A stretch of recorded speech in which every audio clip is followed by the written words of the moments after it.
Eran nuestros abuelos, nuestras abuelas. Se repitió su relato. Vinieron a legarlo a quienes ahora vivimos.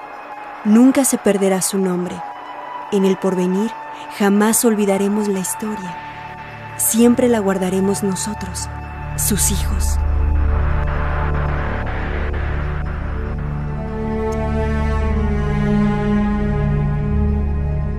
Hace 40.000 años, un grupo de seres humanos que migraba por el norte de Asia descubrió un nuevo continente, América. Al continuar su éxodo en busca de mejores climas, esas personas llegaron al territorio que hoy conocemos como México, al que los investigadores llaman Mesoamérica.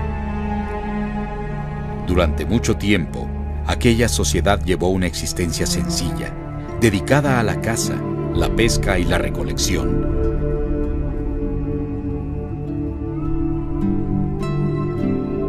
Poco a poco, aprendieron a cultivar el maíz y a confeccionar objetos de cerámica. Se tornaron sedentarios y comenzaron a construir refugios permanentes.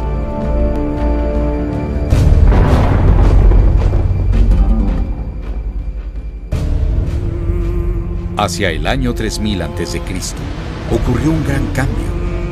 Aquella sociedad se organizó de una forma compleja y surgieron los primeros estados. Comenzaron a construir pirámides y apareció un arte monumental.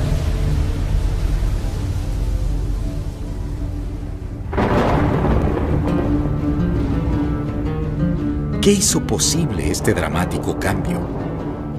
Según han descubierto los arqueólogos, se debió a la irrupción de un pueblo nuevo en el escenario mesoamericano. No se sabe cómo se llamaban a sí mismos. En la actualidad, los conocemos como olmecas, que significa hombres de la costa del Hule. Tampoco se sabe qué lengua hablaban, pero sí que tenían una escritura desarrollada que fue la raíz de la escritura maya. En pocos siglos, los olmecas integraron el territorio mesoamericano a través del comercio y otras actividades pacíficas. Hasta donde sabemos, no emplearon la violencia, forjando su inmenso imperio sobre principios culturales y religiosos. Ellos fueron los creadores del culto al guerrero ocelote, que habría de mantenerse hasta la caída del Imperio Mexica. A partir de los olmecas, los pueblos de Mesoamérica continuaron desarrollándose en diversos aspectos de la cultura, tales como la arquitectura, la escultura, las artes plásticas, la orfebrería,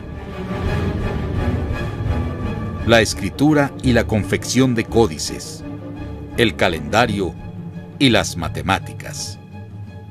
En particular, las matemáticas alcanzaron un prodigioso desarrollo. Se basaban en los conceptos del cero y el orden por posiciones, los cuales no fueron conocidos por los europeos sino hasta 1000 años más tarde. Donde mejor se manifiesta el carácter de la civilización mesoamericana es en la religión. Las enseñanzas tradicionales de los sabios indígenas recibieron el nombre de Toltecayotl, toltequidad, un término que significa el arte de vivir. Todos los mesoamericanos cultos llegaron a ser conocidos como toltecas. La toltequidad es el legado característico de México al mundo.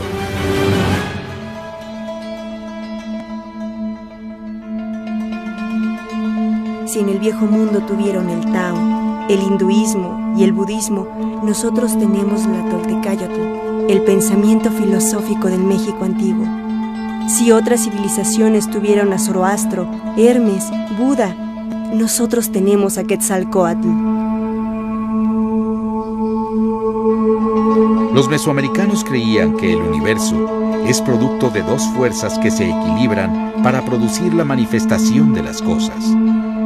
Creían que la creación del mundo no ocurrió por arte mágica, sino que es un proceso continuo y evolutivo, regido por la ley de los ciclos. La personificación de estas fuerzas era Ometeotl, cuyo nombre significa Divina Dual Trinidad. El universo y las fuerzas que lo sostienen se representaba mediante el símbolo del juego de pelota, en el cual dos equipos de jugadores asumían el papel de los dioses y se disputaban un balón que era la Tierra. Otra forma de representar las mismas creencias era mediante una ceremonia llamada la Guerra Florida, en la cual el individuo se enfrentaba a sí mismo en un combate contra sus debilidades.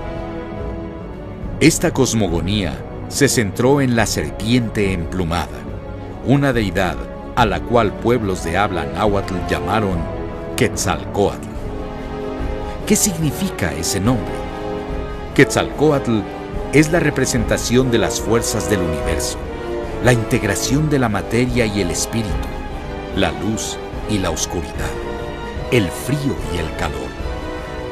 En el ser humano, Quetzalcóatl es la lucha entre nuestras tendencias animales y la aspiración hacia lo sublime. Quetzalcóatl también simboliza la sucesión de los ciclos en la naturaleza. Debido a eso, era el patrón del calendario.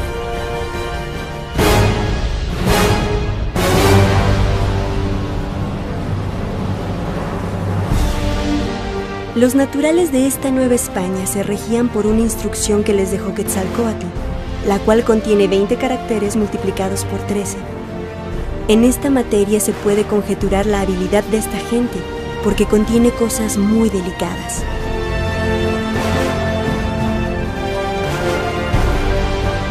El calendario prehispánico se basaba en un año sagrado de 260 días, el cual se relacionaba con el año de la naturaleza, produciendo un ciclo de 52 años de duración, conocido como Ciclo del Fuego Nuevo. Con este sistema, los mesoamericanos consiguieron una exactitud tal que para que su calendario se desfasara con el cielo, habrían tenido que pasar más de 9000 años. La historia de Mesoamérica recuerda la presencia de numerosos mensajeros de Quetzalcóatl. El más apreciado de ellos fue Céacatl Topiltzin, nuestro señor Uno Caña, un joven tolteca que llegó a ser rey de la ciudad de Tula. Cuenta la leyenda que Topiltzin nació en un lugar cercano al pueblo de Tepoztlán, en el actual estado de Morelos, el año 947. Su nacimiento estuvo rodeado de milagros. Fue anunciado a su madre por un pez cuando ella aún era virgen. En cuanto nació, las parteras trataron de matarlo arrojándolo al agua, pero el niño sobrevivió y fue criado en secreto por sus abuelos. A los 13 años de edad, el joven Topiltzin fue enviado a estudiar a la ciudad de Xochicalco. En el año 977 después de Cristo, fue elegido rey de Tula. Según se afirma, era un hombre pacífico, muy religioso, que pasaba largas horas de meditación y penitencia a fin de descifrar el sentido de nuestra existencia. También fue un gran jefe de Estado, pues convirtió a Tula en una gran ciudad, construyendo grandes y preciosos edificios y desarrollando las artes. Poco después de su llegada al poder, Topiltzin recibió la visita de unos brujos, quienes lo engañaron y embriagaron. Después de esto se sintió tan avergonzado que abandonó el reino de Tula y se fue a vagar por la tierra. Durante años, el rey errante visitó los pueblos más diversos, aprendiendo de las costumbres y creencias. Finalmente, llegó a la ciudad maya de Chichén Itzá, donde pidió refugio. Allí lo recibieron, compartiendo con él los altos secretos de la toltequidad. Debido a su sabiduría y nobleza de vida, los mayas le dieron el nombre de Kukulcán, serpiente emplumada. Después de algunos años entre los mayas, Topiltzin regresó al centro de México, viniendo a radicar en la ciudad de Cholula. Los hechos grandes y maravillosos de Topiltzin son recordados entre los indios. Ellos recuerdan tantos milagros que no me atrevo a hacer ninguna declaración sobre eso. Sin embargo, la historia de su vida me ha impresionado grandemente y me ha conducido a creer que, puesto que los naturales son criaturas de Dios, capaces de salvación, Él no puede haberlos dejado sin un profeta, y ese profeta fue Topiltzin. Las enseñanzas de Topiltzin fueron recopiladas en un libro llamado Huehuetlatoli, Antiguas Palabras. En la actualidad, ese libro se ha perdido, pero quedaron fragmentos, entre los cuales encontramos enseñanzas como las siguientes. El tolteca es sabio, es una lumbre, hace sabios los rostros ajenos, les hace tomar corazón, no pasa por encima de las cosas, se detiene, reflexiona, observa. Evita los extremos, mantente en el medio, porque solo en el medio existe la función social, la condición honorable. Ayudaos mutuamente en la necesidad. Mirad que es una vuestra carne y una vuestra humanidad.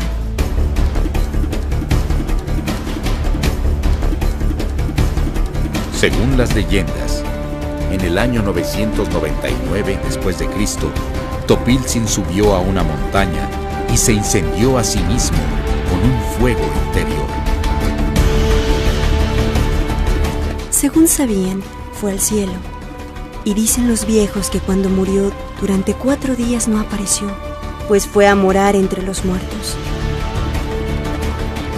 Pero al 8º día apareció la gran estrella que llamaban Quetzalcóatl. Añadían que fue entonces cuando se entronizó como señor. Pero la partida de Topiltzin no fue definitiva. Según afirma un poema mexica, algunos años después apareció nuevamente. Después de reunirse con sus seguidores, les dijo que no estuvieran tristes, pues él regresaría nuevamente a la tierra cuando se cumplieran los ciclos. Luego, se encaminó a la costa del Golfo de México. Arrojó su manta bordada de serpientes al mar, subió en ella como si fuese una balsa y se fue navegando hacia el horizonte oriental. Exactamente 520 años después de la partida de Topiltzin, aparecen en la costa del Golfo de México los barcos de Hernán Cortés, portando sobre sus velas una de las insignias más importantes de la toltequidad, la Cruz de los 4 Rumbos. Los mesoamericanos interpretaron ese hecho como una señal mesiánica, comprendiendo que comenzaba la mitad oscura del ciclo de la serpiente emplumada.